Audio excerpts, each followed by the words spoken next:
ನಾವು ಕಟ್ಟುತ್ತೇವ ನಾವು ಕಟ್ಟೆ ಕಟ್ಟುತ್ತೇವ ಒಡದ ಮನಸ್ಸುಗಳ ಕಂಡ ಕನಸುಗಳ ಕಟ್ಟೆ ಕಟ್ಟುತ್ತೇವ ನಾವು ಮನಸ್ಸ ಕಟ್ಟುತ್ತೇವ ನಾವು ಕನಸ ಕಟ್ಟುತ್ತೇವ ಕಟ್ಟುತ್ತೇವ ನಾವು ಕಟ್ಟುತ್ತೇವ ನಾವು ಕಟ್ಟೆ ಕಟ್ಟುತ್ತೇವ ಒಡದ ಮನಸ್ಸುಗಳ ಕಂಡ ಕನಸುಗಳ ಕಟ್ಟೆ ಕಟ್ಟುತ್ತೇವ ನಾವು ಮನಸ್ಸ ಕಟ್ಟುತ್ತೇವ ನಾವು ಕನಸ ಕಟ್ಟುತ್ತೇವ ಗೋಳಿಲ್ಲದ ಗುಂಡಿಲ್ಲದ ನಾಡ ಕಟ್ಟುತ್ತೇವ ಗೋಳಿಲ್ಲದ ಗುಂಡಿಲ್ಲದ ನಾಡ ಕಟ್ಟುತ್ತೇವ ನೂರು ಮನಸ್ಸಿನ ಕೋಟಿ ಕನಸಿನ ಹಾಡ ಬರೆಯುತ್ತೇವ ಈ ನೆಲದ ಹಾಡ ಬರೆಯುತ್ತೇವ ಹಾಡ ಬರೆಯುತ್ತೇವ ಈ ನೆಲದ ಹಾಡ ಬರೆಯುತ್ತೇವ ಕಟ್ಟುತ್ತೇವ ನಾವು ಕಟ್ಟುತ್ತೇವ ನಾವು ಕಟ್ಟೆ ಕಟ್ಟುತ್ತೇವ ಒಳ ಮನಸ್ಸುಗಳ ಕಂಡ ಕನಸುಗಳ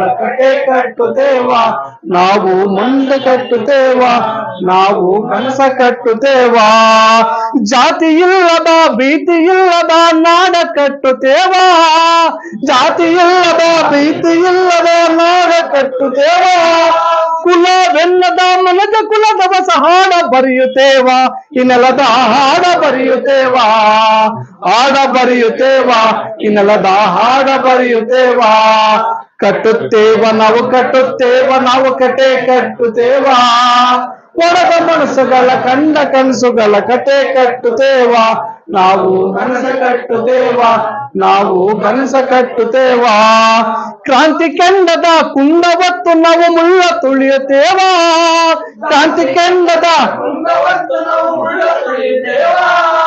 ಕ್ರಾಂತಿ ಕೆಂಡದ ಕುಂಡವತ್ತು ನಾವು ಮುಳ್ಳ ತುಳಿಯುತ್ತೇವ ಕ್ರಾಂತಿ ಕೆಂಡದ ಕುಂಡವತ್ತು ನಾವು ಮುಳ್ಳ ತುಳಿಯುತ್ತೇವ ನಮ್ಮ ಕಾಲಿನ ರಕ್ತ ಬಾಲಿನ ಹಾಡ ಬರೆಯುತ್ತೇವ ಈ ನೆಲದ ಹಾಡ ಬರೆಯುತ್ತೇವ ಹಾಡ ಬರೆಯುತ್ತೇವ ಈ ನೆಲದ ಹಾಡ ಬರೆಯುತ್ತೇವ ಕಟ್ಟುತ್ತೇವ ನಾವು ಕಟ್ಟುತ್ತೇವ ನಾವು ಕಟ್ಟೆ ಕಟ್ಟುತ್ತೇವ ಒಳ ಮನಸ್ಸುಗಳ ಕಂಡ ಕನಸುಗಳ ಕಟ್ಟೆ ಕಟ್ಟುತ್ತೇವ ನಾವು ಮನಸ್ಸ ಕಟ್ಟುತ್ತೇವ ನಾವು ಕನಸ ಕಟ್ಟುತ್ತೇವ.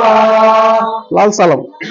ಒಂದು ಲೆಫ್ಟ್ ವಿದ್ಯಾರ್ಥಿ ನಾಯಕ, ಕಮ್ಯುನಿಸ್ಟ್ ನಾಯಕನಾಗಿ 3 ವರ್ಷಗಳ ಕಾಲ ಸತತವಾಗಿ 1977ರಿಂದ 1978ರವರೆಗೂ ಏನು ಸೆಂಟ್ರಲ್ ಯೂನಿವರ್ಸಿಟಿ JNU ಅಲ್ಲಿ ಅಧ್ಯಕ್ಷರಾಗಿರ್ತಾರೆ ಕಾಮ್ರೇಡ್ ಯೆಚೂರಿ ಅವರು. ಅಧ್ಯಕ್ಷರಾಗಿರುವಂಥ ಸಂದರ್ಭದಲ್ಲಿ ಅಂಥ ಸಂದರ್ಭದಲ್ಲಿ ಇಡೀ ಕಂಪ್ಲೀಟ್ JNUನ ಎಡರಂಗದ ಸಂಘಟನೆಯಾಗಿ ಅಂದಿನಿಂದ ಇಂದುವರೆಗೂ ಸಹ ಪ್ರತಿಯೊಂದು ವರ್ಷನೂ ಪ್ರತಿಯೊಂದು ಇದರಲ್ಲೂ ಸಹ ಎಡರಂಗವೇ ಮುಂದೆ ನಡೀತಿದೆ. ಮತ್ತೆ ಎಲ್ಲ ಒಂದು ಆದರ್ಶ ವ್ಯಕ್ತಿಗಳನ್ನ ಕೊಡುವಂತ ಒಂದು ದೊಡ್ಡ ಮಟ್ಟದ ಯೂನಿವರ್ಸಿಟಿಯಾಗಿ ಬೆಳಿಬೇಕಂತ ಹೇಳಿದ್ರೆ ಇವರು ಹಾಕಿಕೊಟ್ಟಂತ ಒಂದು ದೊಡ್ಡ ಅಡಿಪಾಯ ಅಂತ ಹೇಳ್ಬೋದು. ಅಂತ ಧೀಮಂತ ನಾಯಕರನ್ನು ಕಳ್ಕೊಂಡಂತ ನಮ್ಮ ಕಮ್ಯುನಿಸ್ಟ್ ಪಕ್ಷ ಎಷ್ಟು ನಷ್ಟವನ್ನುಂಟು ಮಾಡಿದೆ, ಎಷ್ಟು ನಷ್ಟದಲ್ಲಿ ನಡೀತಿದೆ ಅನ್ನುವಂಥದ್ದನ್ನ ತಿಳ್ಕೊಳಕ್ಕೆ ಆಗ್ತಿಲ್ಲ. ನಿನ್ನೆಲ್ಲ ಮೊನ್ನೆ ಸಮ್ಮೇಳನ ಆಗಿತ್ತು ನಮ್ದು ಕೋಲಾರ ಡಿಸ್ಟಿಕ್ ಸಮ್ಮೇಳನ. ಅಂದ ಸಂದರ್ಭದಲ್ಲಿ ನಾನು ರಿಲೀವ್ ಆದೆ. ನಾನು ರಿಲೀವ್ ಆದಕ್ಕೆ ನೋವುಕ್ಕಿಂತನೂ ಕಾಮ್ರೇಡ್ ಯೆಚೂರಿ ಸತ್ತೋದ್ರು ಅಂತ ಗೊತ್ತಾದ ನಂತರ ಇನ್ನಷ್ಟು ನೋವಾಯ್ತು. ಅದಂದ್ರೆ ಒಂದ್ ರೀತಿ ಅನುಭವಿಸಕ್ಕೆ ಆಗಲ್ಲ ನೋವನ್ನ. ಆ ರೀತಿ ಹಗಲು ರಾತ್ರಿ ಅನ್ನೋದಕ್ಕೆ ಕಾಡ್ತದೆ. ಯಾಕೆಂತ ಹೇಳಿದ್ರೆ ಅವ್ರ ಜೊತೆಯಲ್ಲಿ ನಾವು JNUಗೆ ಹೋದಂತ ಸಂದರ್ಭದಲ್ಲಿ, ಡೆಲ್ಲಿಗೆ ಹೋದಂತ ಸಂದರ್ಭದಲ್ಲಿ ಅವ್ರ ಜೊತೆಲಿ ಒಡನಾಟ, ಮತ್ತೆ ಅವ್ರ ಜೊತೆಲಿ ಮಾತಾಡಿರುವಂಥದ್ದು, ಮತ್ತೆ ಅವ್ರ ಜೊತೆಲಿ ಚರ್ಚೆ ಮಾಡಿರುವಂಥದ್ದು, ಡಿಸ್ಕಷನ್ ಮಾಡಿರುವಂಥದ್ದು ಇದೆಯಲ್ಲ, ಎಷ್ಟು ನಾವು ದೊಡ್ಡ ನಾಯಕರು ಮತ್ತೆ ನಾವು ಕೇಂದ್ರದ ನಾಯಕರು ಅಂತ ಹೇಳಿ ಯಾವುದೇ ಇಷ್ಟು ಕಿಂಚಿತ್ತು ಸಹ ಅವರಿಗೆ ಒಂದು ಇದಿಲ್ಲ. ಅಷ್ಟು ಪ್ರಿಯಾಗಿ ನಮ್ಮ ಜೊತೆಯಲ್ಲೇ ಬೆರೆತು ನಮ್ಮ ಜೊತೆಯಲ್ಲೇ ತಿಂದು ನಮ್ಮ ಜೊತೆಯಲ್ಲೇ ಇದ್ದಂತ ನಾಯಕರನ್ನ ಕಳ್ಕೊಂಡವಲ್ಲ. ಇಂಥ ನಾಯಕರು ಮತ್ತೆ ಸಿಗೋದಕ್ಕೆ ತುಂಬಾ ಕಷ್ಟ ಆಗ್ತದೆ ಅನ್ನೋಂಥದ್ದನ್ನ ನೆನೆಸ್ಕೊಳ್ಳಕ್ಕೆ ಆಗೋದಿಲ್ಲ. ಅದೇ ರೀತಿ ನಮ್ಮ ಕರ್ನಾಟಕಕ್ಕೂ ಅಷ್ಟೇ. ಇವರು ಸೀತಾರಾಮ್ ಯೆಚೂರಿ ಅವ್ರು ಏನಾಗ್ತಾರೆ ಅಂತ ಹೇಳಿದ್ರೆ ತುಂಬಾ ಹತ್ರ ಎಲ್ಲಾ ಒಂದು ಇದು ಪ್ರೋಗ್ರಾಮ್ಗಾಗಲಿ, ಮತ್ತೆ ನಾವು ನಮ್ಮ ಪಾರ್ಟಿ ಕರೆದಂತ ಎಲ್ಲಾ ಕಾರ್ಯಕ್ರಮಗಳು ಅಟೆಂಡ್ ಆಗ್ತಿದ್ರು. ಮತ್ತೆ ಹಲವಾರು ಸಂದರ್ಭದಲ್ಲಿ ದಲಿತರ ಮೇಲೆ ಆಗಂತ ಒಂದು ದೌರ್ಜನ್ಯಗಳನ್ನ ಖಂಡಿಸಿ ಒಂದ್ಸರಿ ಬಂದಿದ್ರು. ಯಾವುದು ಹಾಸನಕ್ಕೆ ಬಂದ ಸಂದರ್ಭದಲ್ಲಿ, ಅಂತ ಸಂದರ್ಭದಲ್ಲಿ ಏನಾಗೈತೆ ಅಂತ ಹೇಳಿದ್ರೆ ದೇವೇಗೌಡರು ಇವರು ತುಂಬಾ ಕ್ಲೋಸ್ ಫ್ರೆಂಡ್ಸ್. ಅಂತ ಸಂದರ್ಭದಲ್ಲಿ ಪಾರ್ಟಿ ಯಾವುದೇ ಕಾರಣಕ್ಕೂ ದೇವೇಗೌಡರು ಮಧ್ಯೆ ನಿಮ್ಮ ಮಧ್ಯೆ ಯಾವುದೇ ರೀತಿಯಾದಂತ ಕ್ಲೋಸ್ ಇರಬಾರ್ದು. ಅಂತ ಸಂದರ್ಭದಲ್ಲಿ ದೇವೇಗೌಡರು ಫೋನ್ ಮಾಡ್ತಾರೆ, ಯೆಚೂರಿ ಕಾಮ್ರೇಡ್ ಬಂದು ಬೆಂಗಳೂರಲ್ಲಿ ಇಳಿದಿರ್ತಾರೆ, ನಾನು ನಿನ್ನ ಮೀಟ್ ಮಾಡಬೇಕು, ನಿಮ್ ಮೀಟ್ ಮಾಡಿದ ನಂತರ ನೀವು ಹಾಸನಕ್ಕೆ ಹೋಗ್ಬೇಕಂತ. ಆದ್ರೆ ಯಾವುದೇ ಕಾರಣಕ್ಕೂ ಅದನ್ನ ಒಪ್ಪಲಿಲ್ಲ. ಇಲ್ಲ ನಮ್ಮ ಪಾರ್ಟಿ ಹೇಳಿರೋಂಥ ಒಂದು ನಿಯಮ ಏನು, ಯಾವುದೇ ಕಾರಣಕ್ಕೂ ಒಂದು ಇಲ್ಲಿ ಲೋಕಲ್ ಪಾರ್ಟಿಗಳನ್ನ ನೀವು ಮೀಟ್ ಮಾಡಬಾರ್ದು, ಮೀಟ್ ಮಾಡಿದ ನೇರವಾಗಿ ಹಾಸನಕ್ಕೆ ಬರ್ಬೇಕು ನೀವು ಇದೆ ಅಂತ ಹೇಳಿದ್ರು. ಆ ಕಾರಣಕ್ಕಾಗಿ ನಿಮ್ಮನ್ನ ನಾನು ಮೀಟ್ ಮಾಡಕ್ ಸಾಧ್ಯ ಆಗಲ್ಲ ಅಂತ ಓಪನ್ ಸ್ಟೇಟ್ಮೆಂಟ್ ಕೊಟ್ಟು ಬಂದು ಅಲ್ಲಿ ಆಗಂತ ಹೋರಾಟ, ಅಲ್ಲೇ ನೇರವಾಗಿ ಹೋರಾಟಕ್ಕೆ ಭಾಗಿಯಾಗಿ ನಂತರ ದೇವೇಗೌಡ ಮತ್ತೆ ಮೀಟ್ ಮಾಡಿದ್ರು.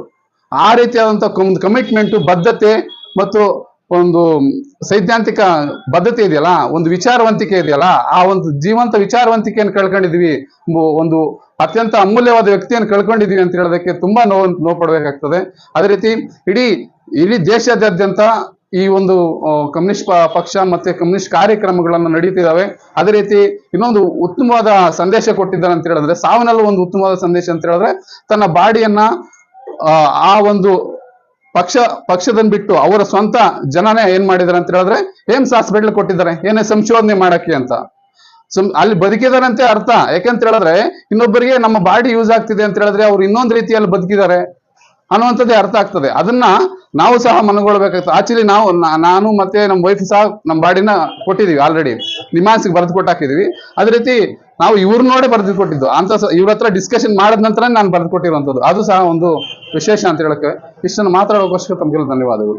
ಸಂಗಾತಿಗಳಿಗೂ ಹಾಗೂ ನನ್ನ CPM ಪಕ್ಷದ ಹಿರಿಯ ನಾಯಕರಿಗೂ ತಿಳಿಯಪಡಿಸುವುದೇನೆಂದರೆ, ಇವತ್ತು ನಮ್ಮ CPM ಪಕ್ಷ ಇವತ್ತು ಒಂದು ನಿರ್ಧಾರ ತಗೊಂಡು ನಮ್ಮ ಕಚೇರಿಯಲ್ಲಿ ಈ ಒಂದು ಶ್ರದ್ಧಾಂಜಲಿ ಸಭೆಯನ್ನು ಹಮ್ಮಿಕೊಂಡಿರುವಂಥದ್ದು ತುಂಬಾ ನನಗೆ ಸಂತೋಷದ ವಿಷಯ. ಮತ್ತೆ ಸೀತಾರಾಮ್ ಯೆಚೂರಿಗೆ ಈಗ ಆಗಿರುವಂಥದ್ದು ಒಂದು ದುಃಖದ ವಿಷಯ ಆಗಿದೆ ಅಂತ ನಾನು ಹೇಳಲು ಇಷ್ಟಪಡ್ತೀನಿ. ಯಾಕೆಂದ್ರೆ ಇವತ್ತು SFI ಸಂಘಟನೆ ಇಷ್ಟು ಮಾತ್ರ ನಾವೆಲ್ಲರೂ ಇಲ್ಲಿ ಉಳಿದಿದ್ದೀವಿ, SFI ಸಂಘಟನೆಯನ್ನು ಕಟ್ಕೊಂಡು ವಿದ್ಯಾರ್ಥಿಗಳ ಪರವಾಗಿ ಹೋರಾಟ ಮಾಡ್ತೇವೆ ಅಂದ್ರೆ ಅದಕ್ಕೆ ಕೊಡುಗೆ ನಮ್ಮ ಸೀತಾರಾಮ್ ಯೆಚೂರಿ ಅವ್ರದ್ದು ತುಂಬಾ ಇದೆ. ಯಾಕೆಂದ್ರೆ ಅವರು 1974ರಲ್ಲಿ ಭಾರತ ವಿದ್ಯಾರ್ಥಿ ಪರಿಷತ್ SFI ಸೇರ್ಕೊಂಡು ಸುಮಾರು ವಿದ್ಯಾರ್ಥಿಗಳ ಪರವಾಗಿ ಹೋರಾಟ ಮಾಡಿದ್ರು. 1 ವರ್ಷ ಆದ್ಮೇಲೆ JNUಗೆ ಹೋದ್ರು. ಅವ್ರು MA ಮಾಡ್ಬೇಕು ಅಂತ JNUಗೆ ಹೋದಾಗ ಆಗ ತುರ್ತು ಪರಿಸ್ಥಿತಿಯಲ್ಲಿ ಅವರು ಬೇರೆ ಬೇರೆ ವಿಚಾರಗಳು ಅವ್ರು ಬಂಧನಕ್ಕೆ ಸಹ ಒಳಗಾಗಿದ್ದು ಏನು SFI ವಿದ್ಯಾರ್ಥಿ ಸಂಘಟನೆಯಲ್ಲಿ. ಅಂತಹ ಸಂಘಟನೆಯಲ್ಲಿ ನಾವು ಇವತ್ತು ಕೆಲಸ ಮಾಡ್ತೇವೆ ಅಂದ್ರೆ ಅದು ನನಗೆ ತುಂಬಾ ಒಂದು ಸಂತೋಷ ವಿಷಯ. ಮತ್ತೆ ಅವ್ರ ಕೊಡುಗೆ SFIಗೆ ತುಂಬಾ ಇದೆ ಅಂತ ಹೇಳ್ತಾ ಇದ್ದೀನಿ. ಈಗಾಗಲೇ ನಮ್ಮ ಕಾಮ್ರೇಡ್ಸ್, ನಮ್ಮ ಹಿರಿಯ ನಾಯಕರಾದಂತಹ ರಮೇಶ್ ಕಾಮ್ರೇಡ್ ಆಗಿರ್ಬೋದು, ಪಾಪಣ್ಣವರಾಗಿರ್ಬೋದು, ಶಂಕರಣ್ಣ ಮತ್ತೆ ಬೀರಾಜನ ಎಲ್ಲರೂ ಸಹ ಸೀತಾರಾಮ್ ಯೆಚೂರಿ ಕಾಮ್ರೇಡ್ ಅವರ ಸಾಧನೆ ಮತ್ತೆ ಅವ್ರು ಏನು ಈ ಪಕ್ಷಕ್ಕಾಗಿ ಅವರ ತ್ಯಾಗವನ್ನು ಮಾಡಿದ್ದಾರೆ, ಮತ್ತೆ ಇಡೀ ಅವರ ಜೀವನವನ್ನ ವಿದ್ಯಾರ್ಥಿಗಳಿಗಾಗಿ, ಕಾರ್ಮಿಕರಿಗಾಗಿ, ಬಡವರಿಗಾಗಿ ಮತ್ತೆ ಏನು ಎಲ್ಲ ಒಂದು ಈ ಸಮಾಜಕ್ಕಾಗಿ ಅವರ ಒಂದು ಇದನ್ನ ಅವರ ಸಮಯವನ್ನು ಕಳೆದಿದ್ದಾರೆ. ಯಾಕಂದ್ರೆ ಇವತ್ತಿನ ಯುವಜನತೆ ಏನಾಗಿದೆ ಅಂದ್ರೆ ನಮಗೆ ಸಮಯ ಏನಂದ್ರೆ ಫೋನ್ ಯೂಸ್ ಮಾಡುವಂಥದ್ದು, ಬೇರೆ ಬೇರೆ ಕಡೆ ಗಮನ ಕೊಡ್ತೀವಿ.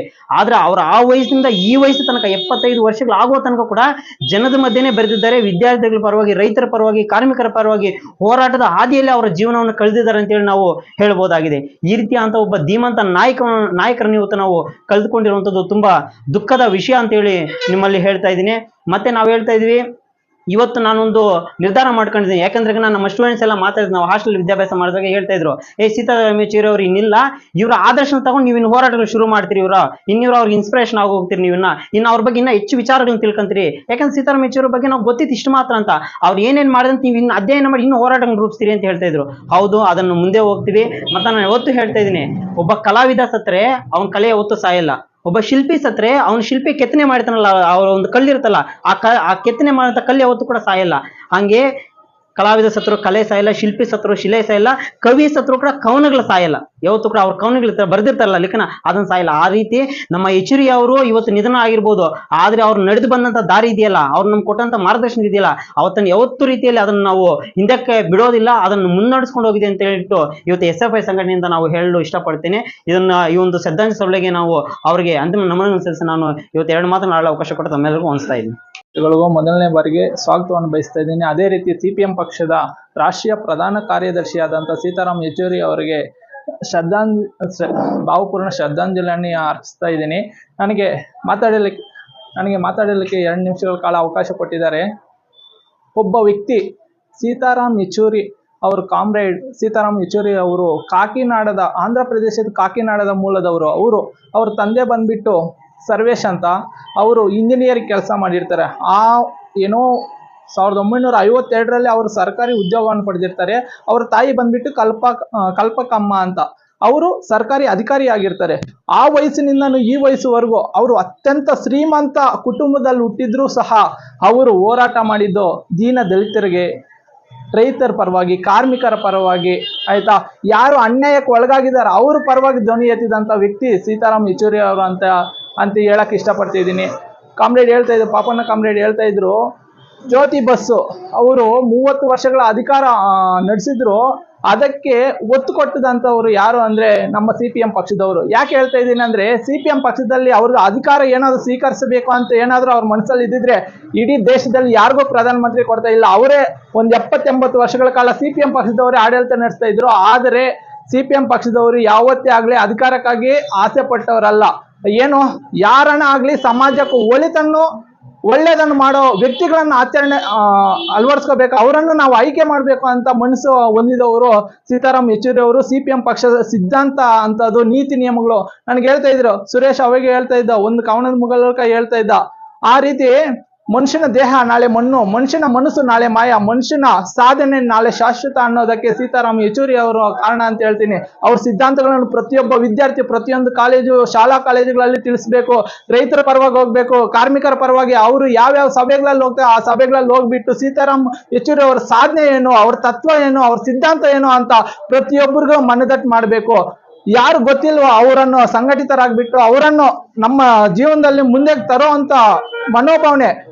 ಯಾಕಂದ್ರೆ ಅವರು ಆಂಧ್ರ ಪ್ರದೇಶದಲ್ಲಿ ಹುಟ್ಟಿದ್ರು ಸಹ ಅವರು ಬಂದ್ಬಿಟ್ಟು ವೆಸ್ಟ್ ಬೆಂಗಾಲದಲ್ಲಿ ಆ ಕ್ಷೇತ್ರದಿಂದ ರಾಜ್ಯಸಭೆಗೆ ಆಯ್ಕೆ ಆಗ್ತಾರೆ ಅಂದ್ರೆ ಅರ್ಥ ಮಾಡ್ಕೋಬೇಕು. ಇಲ್ಲಿ ಮುಳಬಾಗಲ್ ತಾಲೂಕಲ್ಲಿ ನಾವು ಹುಟ್ಟಿದ್ವಿ ಅಂದ್ರೆ ಮುಳಬಾಗಲ್ ತಾಲೂಕಲ್ಲಿ ಒಬ್ಬ MLA ಆಗೋಕೆ ಕಷ್ಟ ಅಂದ್ರೆ ಅವರು ಆಂಧ್ರ ಪ್ರದೇಶದಿಂದ ಹೋಗ್ಬಿಟ್ಟು ವೆಸ್ಟ್ ಬೆಂಗಾಲಲ್ಲಿ ರಾಜ್ಯಸಭೆಯ ಸದಸ್ಯರಾಗ್ತಾರಲ್ಲ, SFI ಕಟ್ತಾರೆ. 1974ರಲ್ಲಿ SFI ಸಂಘಟನೆಯಲ್ಲಿ JNU ಸಂಘಟಿತರಾಗಿ ಅಲ್ಲಿ JNU ಸಂಘಟನೆಯ ಅಧ್ಯಕ್ಷರಾಗಿ 3 ವರ್ಷಗಳ ಕಾಲ ನಿರಂತರವಾಗಿ ಅವರೇ ಅಧಿಕಾರವನ್ನು ಸ್ವೀಕರಿಸ್ತಾರೆ. ಅಲ್ಲಿ ಒಬ್ಬ ವ್ಯಕ್ತಿಯನ್ನು ಬ್ಯಾರೋ ಅನ್ನೋ ಒಬ್ಬ ವ್ಯಕ್ತಿಯನ್ನು ಇಟ್ಕೊಂಡು JNU ಸಂಘಟನೆಯನ್ನು ಕಟ್ಟಿ ಅಲ್ಲಿ ವಿದ್ಯಾರ್ಥಿಗಳು ಏನೇ ನೋಡ್ತಾ ಇದ್ದೀನಿ, ಫೇಸ್ಬುಕ್ ವಾಟ್ಸಪ್ ಅಲ್ಲಿ ನೋಡ್ತಾ ಇದ್ದೀನಿ. ನನ್ನ ಜೀವನದಲ್ಲಿ ನಾನು ಯಾವತ್ತೂ ನೋಡಿಲ್ಲ.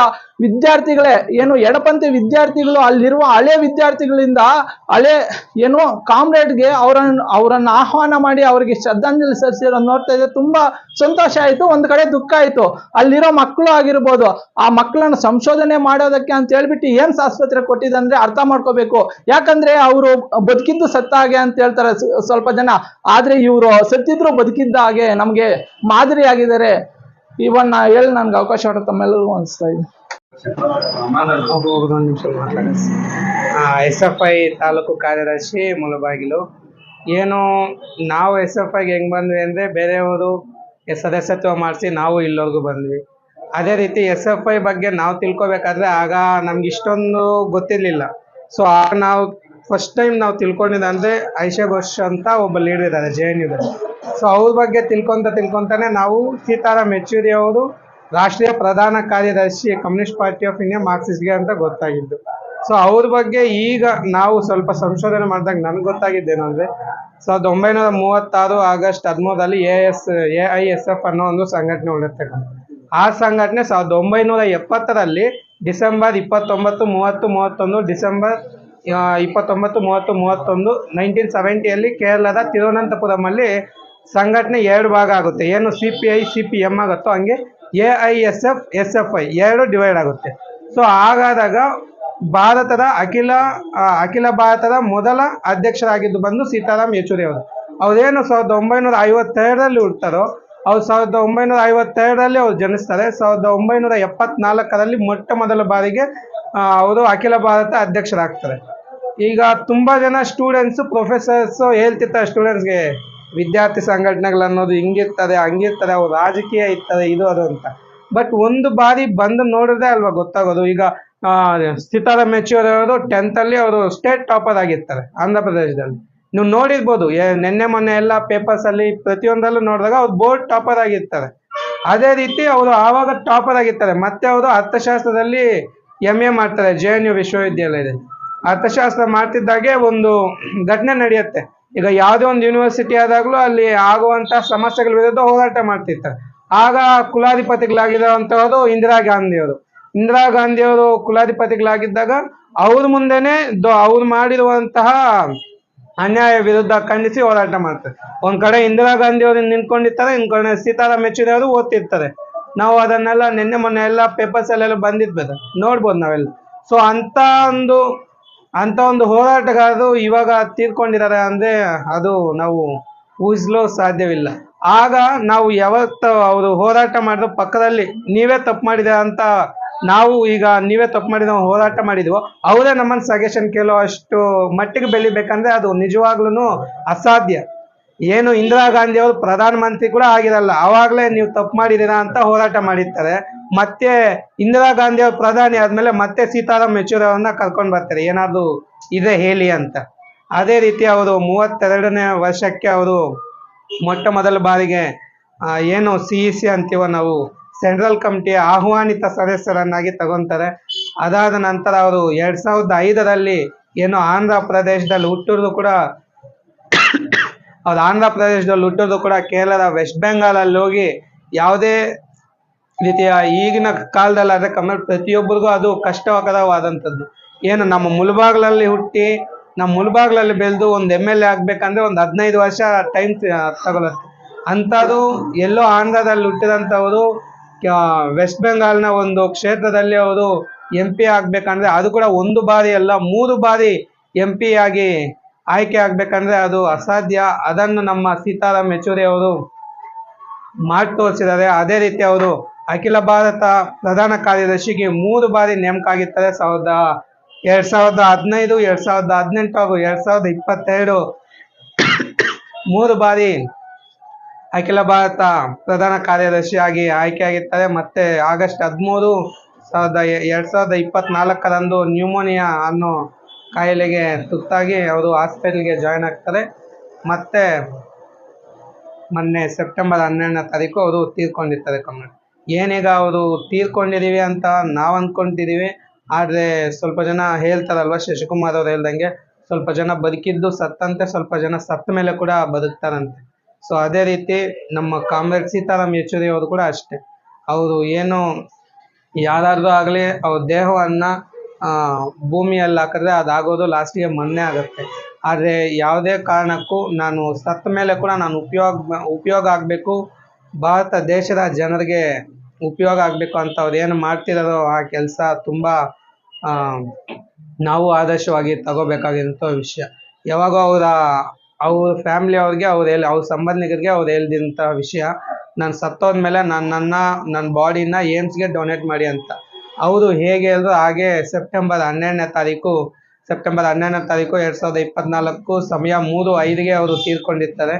ಅವರು ಇವತ್ತಿನ ಸಾಯಂಕಾಲ ಅವರ ಏನು ಬಾಡಿ ಇದೆಯೋ ಅದನ್ನು ಏಮ್ಸ್ ಹಾಸ್ಪಿಟಲ್ಗೆ ಡೊನೇಟ್ ಮಾಡಿರ್ತಾರೆ. ಸೊ ಇದರ ಮಧ್ಯದಲ್ಲಿ ಈ 3 ದಿನದಲ್ಲಿ ಅವರ ಏನು ಬಾಡಿ ಇದೆಯೋ ಅದು ಆದಷ್ಟು ಯೂನಿವರ್ಸಿಟಿಗಳಾಗಿರ್ಬೋದು, ನಮ್ಮ ಪಾರ್ಟಿ ಆಫೀಸ್ಗಳಾಗಿರ್ಬೋದು, ಪ್ರತಿಯೊಂದು ಕಡೆನೂ ಅದು ಸುತ್ತಾಡಿಕೊಂಡು ಬಂದಿದೆ. ಅದೇ ರೀತಿ ರಾತ್ರಿ JNU ಏನು Jawaharlal Nehru university, India's biggest university ಅಂತಲೇ ಕರೀತಾರೆ, ಅಲ್ಲಿಂದಾನೇ ಎಷ್ಟೋ ಜನ ಎಡಪಂಥೀಯರಾಗಿರ್ಬೋದು, ಬಲಪಂಥೀಯರಾಗಿರ್ಬೋದು, ಕಾಂಗ್ರೆಸ್ ಅವರಾಗಿರ್ಬೋದು, ಪ್ರತಿಯೊಂದು ವಿದ್ಯಾರ್ಥಿ ಸಂಘಟನೆಯಲ್ಲಿರುವಂಥವರು ಅಲ್ಲಿಂದ ಬೆಳೆದು ಬರುವಂಥವರೇ. ಸೊ ಅದಕ್ಕಾಗಿ ಇವರೇ ಅಲ್ಲಿ ಅಧ್ಯಕ್ಷರಾಗಿ ಎಲ್ಲವನ್ನು ಕಾರ್ಯನಿರ್ವಹಿಸ್ಕೊಟ್ಟಿರ್ತಾರೆ. ಸೊ ಆ ಫಸ್ಟ್ ಪ್ರೆಸಿಡೆಂಟ್, SFIನ ಫಸ್ಟ್ ಪ್ರೆಸಿಡೆಂಟ್ ಸ್ಟೂಡೆಂಟ್ ಯೂನಿಯನ್ನಲ್ಲಿ ನಮ್ಮ ಸೀತಾರಾಮ್ ಯೆಚೂರಿ ಅವರೇ ಆಗಿರ್ತಾರೆ. ಅದರಿಂದ ನಿನ್ನೆ ರಾತ್ರಿ ಅವರಿಗೆ ಅಲ್ಲಿ ಶ್ರದ್ಧಾಂಜಲಿಯನ್ನು ಸಲ್ಲಿಸಿರ್ತಾರೆ. ಸೊ ಹೀಗೆ ಅವರ ಏನು